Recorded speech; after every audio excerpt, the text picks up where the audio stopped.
Hello guys, in this video I'm going to show you how to set your region in the Brainly app.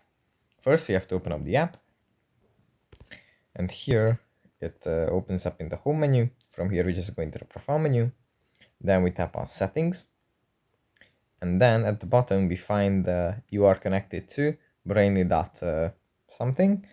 We can tap on change, and here we can select whichever country we are from that is available inside the app. And yeah,